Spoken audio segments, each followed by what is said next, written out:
Alors dans cette vidéo, on va chercher à résoudre des équations diophantiennes. Peut-être que vous les connaissez aussi sous la forme ax plus by est égal à c. Donc c'est ce qu'on va chercher à résoudre. On voit bien qu'il y a clairement deux inconnus, c'est x et y, hein.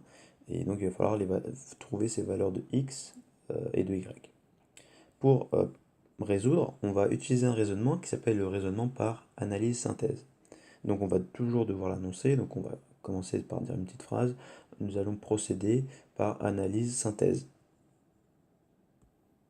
Ensuite, on commencera à dérouler la méthode que vous retrouverez sur mon site internet, d'accord? Je vous mettrai le lien en description, je vous mettrai même le PDF directement pour la méthode. Et en fait, on va faire pareil avec un exemple différent pour que vous puissiez avoir diverses situations et essayer de vous adapter en fonction de celles que vous aurez à faire plus tard. Peut-être au bac même, hein. C'est des points à aller chercher, des choses simples à faire. C'est une méthode qui est tout le temps la même. Pour les besoins d'exercice, nous on va résoudre cette équation. Donc 51x plus 22y est égal à 3. Ok. Et donc, quelle est la première chose à faire? Je vous l'ai dit, c'est annoncer le raisonnement. Donc voilà, on procédera par analyse synthèse. Donc on commence notre première étape qui est l'analyse. Alors vous verrez que l'analyse c'est la plus longue étape. Donc on va la faire, essayer de bien la faire surtout, et on va la faire ensemble. Donc première chose à faire, c'est d'identifier un peu nos entiers, hein, A, B, C plutôt, c'est des entiers. Donc on a 51 qui est égal à A, 22 qui est égal à B, et 3 qui est égal à C. On dit dans la méthode que la première chose à faire, c'est de calculer le PGCD de A et de B.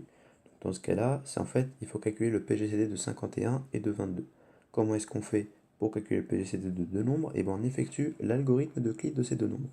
Donc l'algorithme d'Euclide, je rappelle que c'est une succession de divisions euclidiennes. Donc on va commencer par effectuer donc, notre première division euclidienne.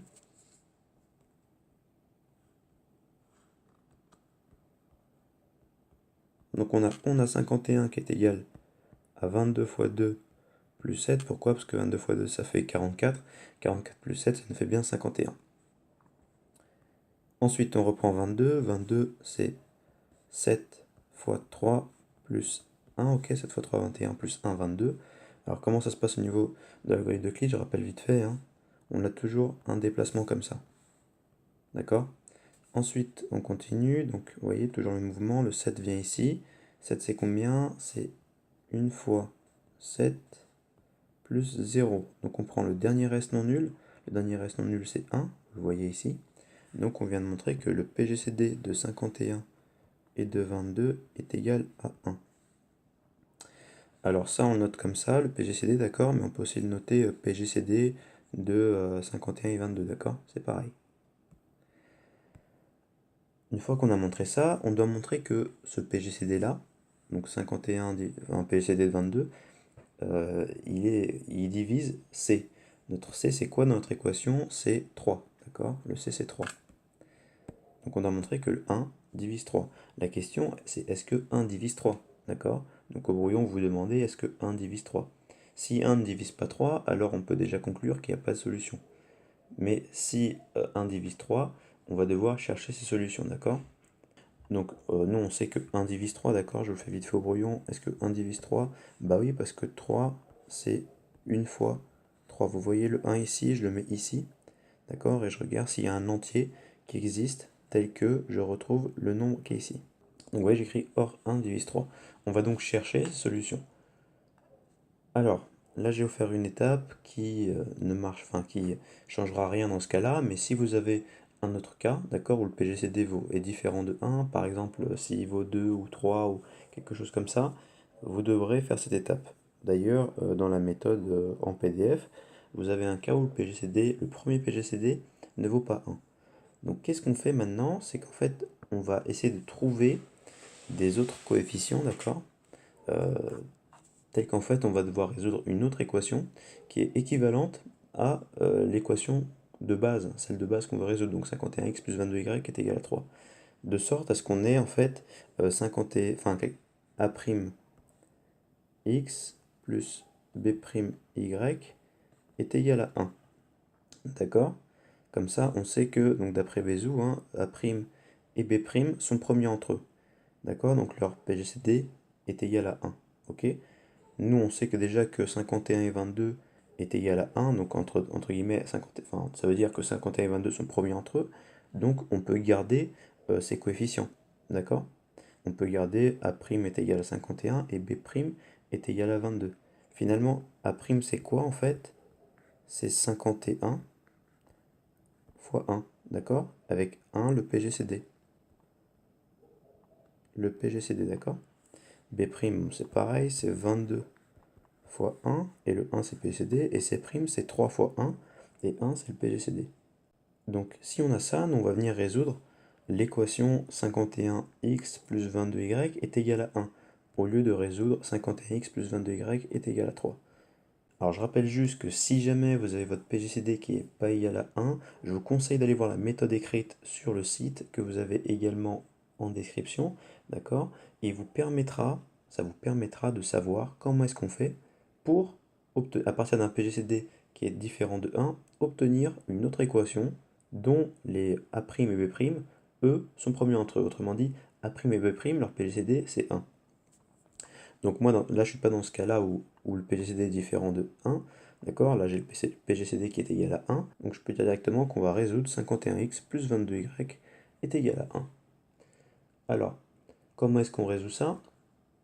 Et bah, en fait, il va falloir calculer, encore une fois, le PGCD de 51 et de 22. Nous, on l'a déjà fait dans ce cas-là. Hein. Mais si jamais vous obtenez des autres coefficients, comme dans la méthode, vous verrez que vous devrez recalculer le PGCD pour avoir un algorithme d'Euclide. L'idée, c'est à partir de l'algorithme d'Euclide, on va remonter, d'accord, l'algorithme d'Euclide pour exprimer 1 est égal à 51 fois quelque chose plus 22 fois quelque chose. Donc on veut trouver des solutions particulières en fait. On veut trouver un couple qui marche, d'accord? Par exemple 51, je dis n'importe quoi, mais 51 fois 2 plus 22 fois 4, ça doit me faire 1, d'accord? Donc je vais trouver ces valeurs-là pour lesquelles j'ai 51 fois quelque chose plus 22 fois quelque chose me fait 1. Ça, c'est pas très dur à compliquer en fait, à trouver, pardon. On va tout simplement remonter l'algorithme d'Euclide. Qu'est-ce que ça veut dire remonter l'algorithme d'Euclide? Ça veut dire que donc je vais venir prendre la dernière ligne, donc la ligne en fait où il y a le PGCD, le PGCD. Donc je vais venir prendre la dernière ligne, enfin l'avant-dernière du coup, la ligne où il y a le PGCD, et je vais l'exprimer en fonction de 1. Donc je sais que 1 c'est égal à 22 moins 3 fois 7, d'accord? Ok, j'ai juste passé donc le 7 fois 3 de l'autre côté. Ça me fait que je prends le signe négatif, le signe opposé. Ensuite, le 7, je viens le remplacer. Donc je sais que 7 c'est 51 moins 2 fois 22. Donc on vient remplacer ça ici. 51 moins 2 fois 22, ok. Et ensuite, je viens développer, donc 22 moins 3 fois 51, et 3 fois 2, ça me fait 6, plus 6 fois 22. Je viens comptabiliser un peu tout ça, j'ai 6 fois 22 ici, 1 fois 22, ça me fait 7 fois 22, vous êtes d'accord? Moins 3 fois 51. Rappelez-vous, moi j'ai cherché des solutions telles que j'avais donc 51 fois quelque chose plus 22 fois quelque chose. Je viens donc de trouver des solutions particulières telles que telle que l'équation est vérifiée. Regardez si je fais donc 22 fois 7, je remplace juste le 7 ici, et moins 3 fois 51, donc ok, j'ai bien cette équation qui est vérifiée. Vous pouvez regarder la calculatrice, 51 fois moins 3 plus 22 fois 7, ça fait bien 1. Donc en fait, ce que je viens de dire, c'est que je viens de trouver des solutions particulières de l'équation 51x plus 22y est égal à 1. D'accord? Donc en fait, on écrit la phrase suivante. Donc on a trouvé une solution particulière de 51x plus 22y est égal à 1, telle que x est égal à moins 3 et y est égal à 7. Sauf que nous, notre équation de base, vous vous rappelez, c'est 51x plus 22y est égal à 3. Et là, on a trouvé des solutions, donc x et y, pour cette solution, d'accord? Enfin, cette équation, mais pas la nôtre, celle que de base, on veut résoudre. Donc regardez, si vous remplacez les solutions moins 3 et 7 par x et y, vous voyez bien qu'on trouve 1 et pas 3. Comment est-ce qu'on fait pour trouver les solutions qui vont faire 3, d'accord? Qui vont permettre de résoudre cette équation? Et bien en fait, on va tout simplement multiplier nos solutions, donc x et y qu'on a trouvé, par 3. Donc regardez, si je fais 3x, ça me fait donc 3 fois moins 3, ce qui me fait moins 9, d'accord? Et 3y, ça me fait 3 fois 7, donc 21. Maintenant, vous pouvez vérifier, si je remplace ça par 3, hein, et bah je trouve bel et bien 3. Alors, comment est-ce que ça s'explique? Bah ça s'explique comme ça, regardez. Donc je pars de l'équation pour lesquelles j'ai trouvé déjà des solutions. Donc 51x plus 22y est égal à 1. Qu'est-ce qui me manque pour avoir celle que je veux? Il me manque avoir x3 de l'autre côté, entre guillemets. Il me manque un 3 de l'autre côté. Donc je vais multiplier par 3 à droite. D'accord? Mais si je multiplie à droite, je multiplie aussi à gauche. Donc en gros, j'ai 3 fois tout ça qui est égal à 3. Donc maintenant, si je fais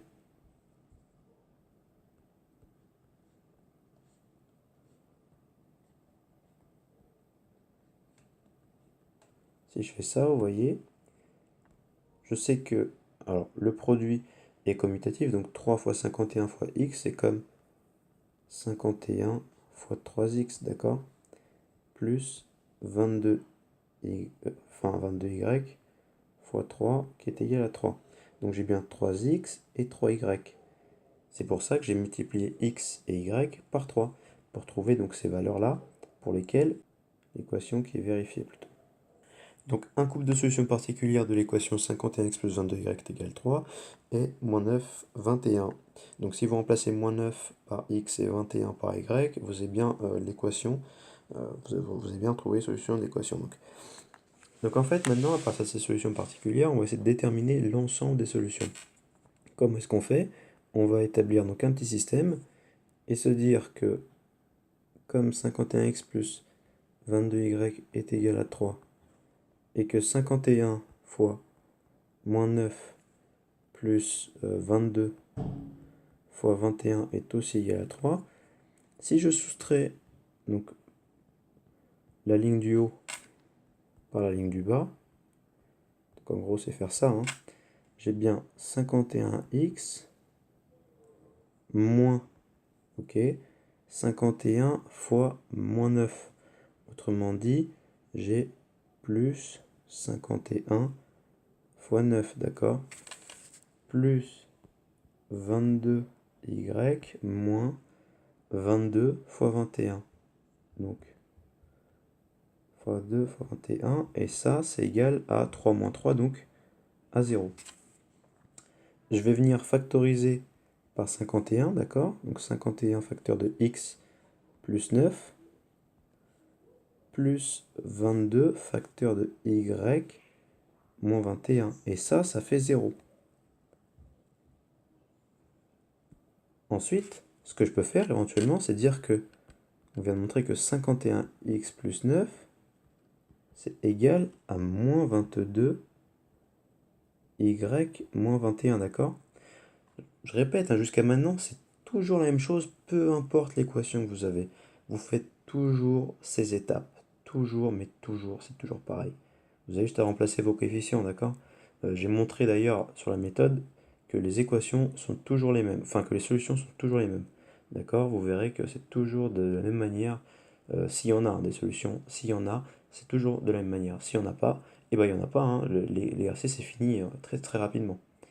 Donc maintenant, on vient de montrer ça et on va utiliser une propriété fondamentale, hein, assez logique. On va dire que un nombre divise lui-même, d'accord? A divise A, 3 divise 3, 1 divise 1, 2 divise 2, ainsi de suite. De même, regardez, si je prends 2 qui divise 2, est-ce que 2 divise 6? Bah oui, parce qu'en fait, 2, ça divise 2 fois 3, d'accord? Mais en fait, ça, sous forme de fraction, c'est quoi? Regardez. C'est 2 fois 3 sur 2. Et les deux se simplifient, et on n'a que 3. Autrement dit, si je dis A divise A fois K, on peut le dire, d'accord? Même si je ne connais pas exactement quel est ce diviseur, je peux le dire. C'est exactement ce qu'on va dire ici. On va dire que 51 divise 51 x plus 9, d'accord? Ça, on peut le dire, puisque 51 divise 51, ça on le sait. Donc si 51x plus 9 c'est égal à moins 22 facteur de y moins 21, on peut remplacer 51 facteur de x plus 9 par moins 22 facteur de y moins 21. Pardon. Donc ça c'est pareil, si et seulement si, moins 22 facteur de y moins 21. Maintenant, on sait que, vous l'avez vu avant, hein, donc 51 et 22, ils sont premiers entre eux, autrement dit leur PCD est 1. Leur plus grand diviseur commun c'est 1. Donc, d'après Gauss, donc un théorème que vous devez connaître, d'après Gauss, on a 51 qui va diviser y moins 21.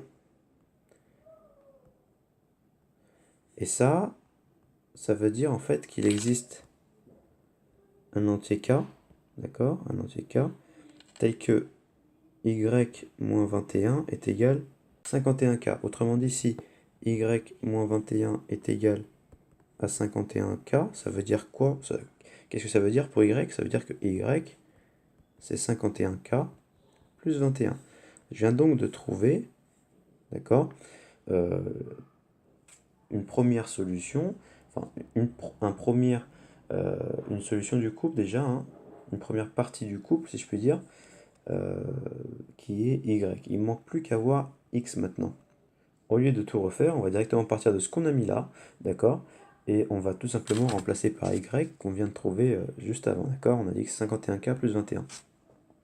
Si je continue, regardez, donc là je développe pas, hein, je laisse comme ça, vous allez voir pourquoi.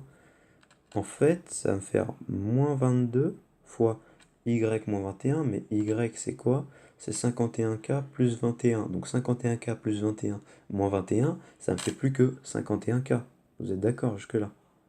Ok, maintenant si je divise 51 de part et d'autre, il va me rester x plus 9 qui va être égal à quoi?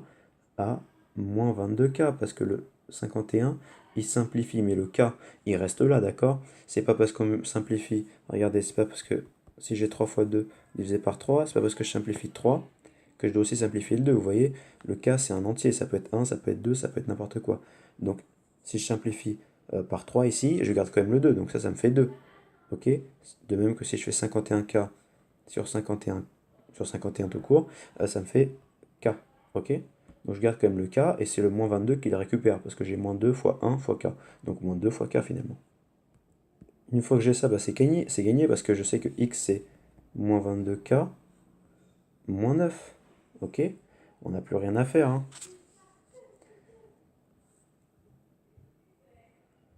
Maintenant, il faut montrer que ces solutions, elles sont vraies pour tout cas en fait. Donc ça va être notre dernière étape, la deuxième étape qui est la synthèse. D'accord? Vous vous rappelez, on avait dit qu'on procédait par analyse-synthèse. Donc là, c'est l'étape de synthèse. Comment est-ce qu'on fait? Et bien en fait, on va se dire que si on a 51x plus 22, y, on doit montrer que c'est égal à 3. Comment est-ce qu'on fait? On va remplacer les x par ce qu'on a trouvé, donc 51 fois moins 22k moins 9 plus 22 fois y, c'est quoi? C'est, donc on l'a mis ici, c'était 51k plus 21. K. Donc là je vais être un peu juste, je vais remettre ici, donc voilà 51k plus 21. Ça me fait quoi tout ça? Ça me fait donc 51 fois moins 22k, ok, moins 51 fois 9, plus 22 fois 51k, plus, donc je vais mettre à la ligne, plus 22 fois 21. Donc regardez, 51 fois moins 22k, et ici j'ai 22 plus 51k. Si je mets, donc je peux dire que, vous vous rappelez, 51 fois 22k, ça c'est égal à 22 fois 51k, d'accord? Ça c'est pareil. Autrement dit, 51, si je prends ça, ok, et que j'enlève ça, je trouve 0, ok, d'accord? 3 fois 2 moins 3 fois 2, ça me fait bien 0, d'accord? Bah là c'est pareil, c'est la même chose sauf qu'on a des cas. Donc si votre raisonnement est juste, à chaque fois les cas devraient s'annuler. D'accord? Ce qui fait qu'il ne vous reste plus que moins 51 fois 9 plus 22 fois 21. Alors, moins 9 fois 51, ça fait moins 400, moins 459, plus 22 fois 21, ça devrait nous faire 462. D'accord? Vous pouvez vérifier la calculatrice, ça fait bien 462. Et donc ça nous fait 3. On vient donc de montrer que on a trouvé les solutions, hein, qui étaient celle-là, moins 22K moins 9 et 51K plus 21. Comment est-ce qu'on écrit ça? On écrit l'ensemble des solutions. Hop, on met une accolade, puis la parenthèse. Qu'est-ce qu'on met à l'intérieur de la parenthèse? Donc on va mettre x d'abord, hein. X c'était quoi? Vous vous rappelez, c'était moins 22K moins 9. Donc on écrit moins 22K moins 9.